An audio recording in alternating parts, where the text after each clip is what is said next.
Hello friends, मैं हूं तरुणा और मैं लाती हूं आपके लिए इंग्लिश लैंग्वेज से जुड़े हुए कुछ इंटरेस्टिंग वीडियोस। स्क्रीन पर आपको 4 वर्ड्स दिखाई दे रहे हैं। Say, tell, speak and talk. Confuse हो गए? इन चारों ही वर्ड्स का मीनिंग लगभग सेम है और कई बार हम इनको एक दूसरे के प्लेस पर यूज कर देते हैं, जो कि बिल्कुल गलत है।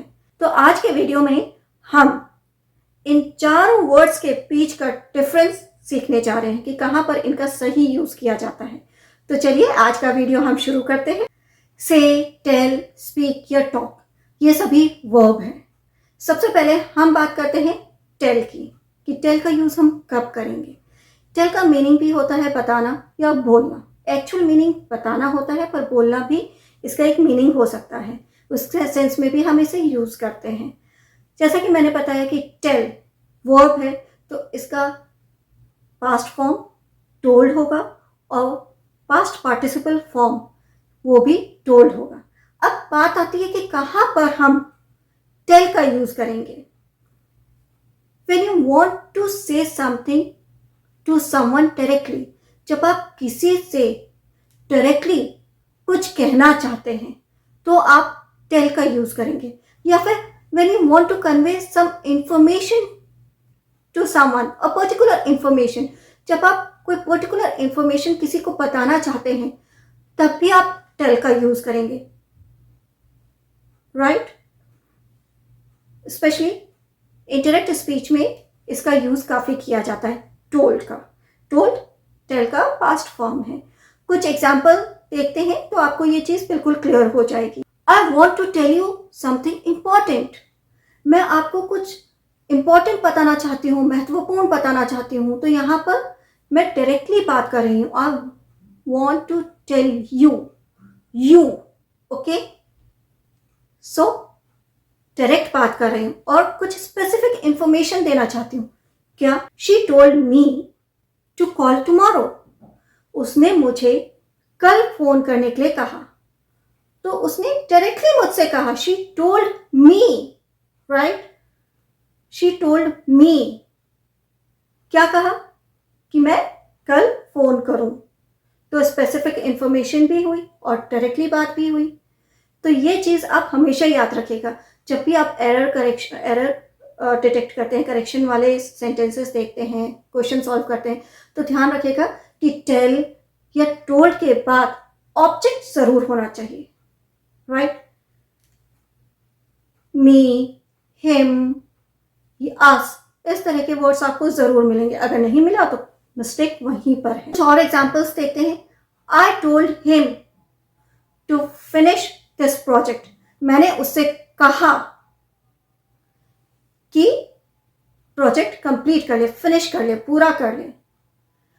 She told us that she will meet in the evening. उसने हमसे कहा कि वो इवनिंग में शाम को मिलेगी।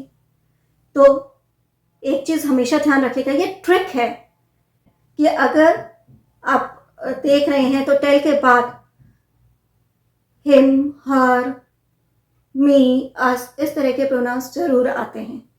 तो ये चीज आपको क्लियर हो गया कि कब आप टेल का यूज करेंगे। अब हम बात करते हैं से की। से का यूज भी एज अ वर्ब किया जाता है और मीनिंग होता है बताना या बोलना। से का पास्ट फॉर्म होता है सेड और पास्ट पार्टिसिपल फॉर्म होता है सेड। डिफरेंस क्या है टेल और से में? डिफरेंस जो है छोटा ही है, बहुत बड़ा नहीं है, पर ध्यान रखने वाली बात है। पहले तो टेल हम किसी से डायरेक्टली बोलते हैं, to inform something to someone directly. जबकि से का यूज जब हम करते हैं तो हम डायरेक्टली नहीं बोलते, हम जस्ट बोलते हैं, स्पेसिफाई नहीं करते कि हम किससे बोल रहे हैं। सेकेंडली, टेल में एक स्पेसिफिक इंफॉर्मेशन होती है, जबकि से का जब हम यूज करते हैं तो वो एक नॉर्मल थिंग होती है, बहुत स्पेसिफिक नहीं होता है। एक डे टू डे लाइफ में जो एक्टिविटीज होती हैं उसको हम बताने के लिए से का यूज करते हैं। For example, I just stopped by two से हेलो। मैं सिर्फ वहाँ रुकिए उसे हेलो करने के लिए, बोलने के लिए। तो हेलो कोई बहुत बड़ी चीज़ नहीं है, स्पेसिफिक पर्टिकुलर इन्फॉर्मेशन नहीं है, सिर्फ एक नॉर्मल एक्टिविटी है जो मैंने कही, पर किससे कही ये मैंने मेंशन नहीं किया। से का भी यूज इंडायरेक्ट स्पीच में ज़्यादा किया जाता है। For example, he said that party has started, उसने कहा कि पार्टी शुरू हो गई है। I said that I don't like this dish, मैंने कहा कि मुझे ये डिश पसंद नहीं है, आई डोंट लाइक दिस। या फिर he said that he is living early today, उसने कहा कि वो आज जल्दी जाएगा। अब अगर आप ये तीनों ही सेंटेंसेस देख रहे हो तो एक चीज आप नोट जरूर करेंगे कि मैंने जब सेड का यूज किया तो उसके बाद मैंने कोई ऑब्जेक्ट नहीं लगाया है, कोई प्रोनाउन यूज नहीं किया है, जो कि मैंने टेल में किया था। उसके बाद मैंने सीधे ही दैट का यूज किया है। तो ये डिफरेंस भी आपको ध्यान में रखना है जब भी आप एरर करेक्शन वाले क्वेश्चंस अटेम्प्ट करें। तो ये ध्यान रखिएगा कि सेड के बाद कोई ऑब्जेक्ट नहीं आता है। आप नहीं बोल सकते he said me, he said हर, ये गलत होगा। ओके, ये सब छोटी छोटी चीजें हैं, पर कॉम्पिटिटिव एग्जाम्स अगर आप दे रहे हैं, उसकी तैयारी कर रहे हैं, तो ये छोटी छोटी चीजें बहुत इंपॉर्टेंट रोल प्ले करती हैं। या अगर आप स्कूल एग्जाम्स की तैयारी करें, कॉलेज एग्जाम्स की तैयारी करें, तो भी बहुत ही इंपॉर्टेंट है। से का यूज आप एक जगह पर और करेंगे जब आप पर्सनल ओपिनियन दें अपना, तब, या कोई जब अपना पर्सनल ओपिनियन देता है उस समय भी से का यूज करते हैं। For example, I wouldn't say he is a great singer, तो इस तरह भी आप से का यूज कर सकते हैं। अब मूव करते हैं स्पीक और टॉक की तरफ। स्पीक जो कि एक वर्ब है, इसका यूज हम बोलने के सेंस में करते हैं, पर फॉर्मल सिचुएशन में। स्पीक नॉर्मली वन साइडेड होता है। जब किसी मीटिंग में आप बोलते हैं तो उस समय आप स्पीक का यूज करेंगे, स्पीच देते हैं ना, तो स्पीक का यूज करेंगे। एक मास को बोल रहे हैं, बड़े क्राउड में आप बोल रहे हैं, सब लोगों के सामने बोल रहे हैं, तो आप स्पीक का यूज करेंगे। और इसमें कोई स्पेसिफिक इंफॉर्मेशन नहीं होती है, एक जनरल थिंग्स होती हैं। वन मोर थिंग, ये हमेशा वन साइडेड होता है कि मैं बोलूं और आप सुने। आई स्पीक, स्पीक का पास्ट फॉर्म होता है स्पोक और पास्ट पार्टिसिपल फॉर्म होता है स्पोकन। एग्जाम्पल देखते हैं।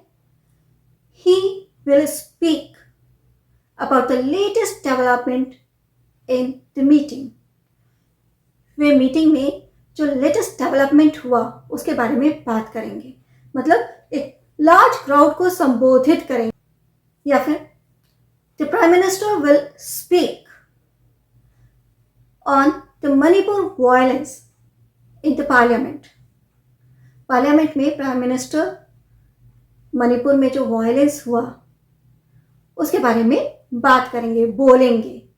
तो यहाँ पर स्पीक का यूज किया है मैंने। स्पीक का यूज हम लैंग्वेजेस के सेंस में भी करते हैं। जब आप लैंग्वेजेस बोलते हैं उस समय भी आप स्पीक का यूज करते हैं। जैसे I can speak Hindi and English pretty well, मैं हिंदी और इंग्लिश अच्छे से ठीक ठाक से बोल सकती हूँ।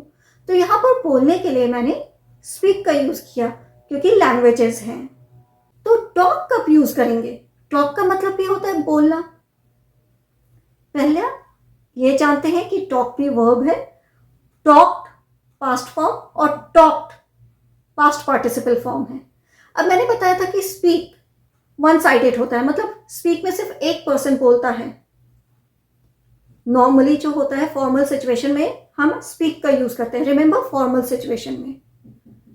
पर जो टॉक होता है ना, वो आप किसी से बात करते हैं, मैं भी बात कर रही हूं, आप भी बात कर रहे हो, आप रिप्लाई कर रहे हो, तो ये हुआ टॉक, जो कि टू साइडेड होता है। सिर्फ एक ही बंदा नहीं बोलता है, दोनों बोलते हैं। इसके अलावा टॉक और कब यूज करेंगे? जब हम कुछ स्पेसिफिक इंफॉर्मेशन देना चाहते हैं, जो कि हमने स्पीक में नहीं किया था। स्पीक फॉर्मल सिचुएशन में किया था यूज और जनरल इंफॉर्मेशन थी। पर जब आप स्पेसिफिक इंफॉर्मेशन देना चाहते हैं तो आपको टॉक का यूज करना पड़ेगा। I want to talk to you about your performance in the work, मैं आपकी परफॉर्मेंस वर्क में, काम में आपकी परफॉर्मेंस के बारे में आपसे बात करना चाहती हूँ। तो I want to talk to you, particularly you, और स्पेसिफिक इंफॉर्मेशन दिए क्या बात करना चाहती हूँ आपकी परफॉर्मेंस के बारे में। तो ये टू साइडेड बात हुई। They are not talking to each other, वे एक दूसरे से बात नहीं कर रहे हैं। तो यहाँ पर मैंने टॉक का यूज किया है, स्पीक का नहीं किया, क्योंकि वो एक दूसरे से बात कर रहे हैं। ये जो बातचीत है ना, ये टू वे है, टू साइडेड है, वन साइडेड नहीं है। अगर वन साइडेड होता तो मैं स्पीक का यूज करती। ये टू साइडेड है और ये एक इनफॉर्मल सिचुएशन है। स्पीक का यूज हम नॉर्मली फॉर्मल सिचुएशन में करते हैं। तो आई एम श्योर अब आपको से, टेल और स्पीक और टॉक के बीच का डिफरेंस बिल्कुल क्लियर हो गया होगा। तो जल्दी से कमेंट सेक्शन में मुझे इन चारों ही वर्ड से एक एक सेंटेंसेस बनाकर जरूर बताइए। आई एम श्योर ये वीडियो आपको अच्छा लगा होगा और आपके लिए इंटरेस्टिंग होने के साथ साथ इंफॉर्मेटिव भी होगा। अगर आपको वीडियो अच्छा लगा तो इसे लाइक करें और शेयर भी जरूर करें। साथ में अगर आपने हमारे चैनल को अभी तक सब्सक्राइब नहीं किया है तो अभी कीजिए। बेल आइकन को प्रेस करना मत भूलिएगा, क्योंकि तभी आपको हमारे अपकमिंग वीडियोस के नोटिफिकेशन इमीडिएटली मिलेंगे। मैं नेक्स्ट वीडियो में कुछ और इंटरेस्टिंग टॉपिक के साथ आऊंगी। Till then have a nice day, bye bye.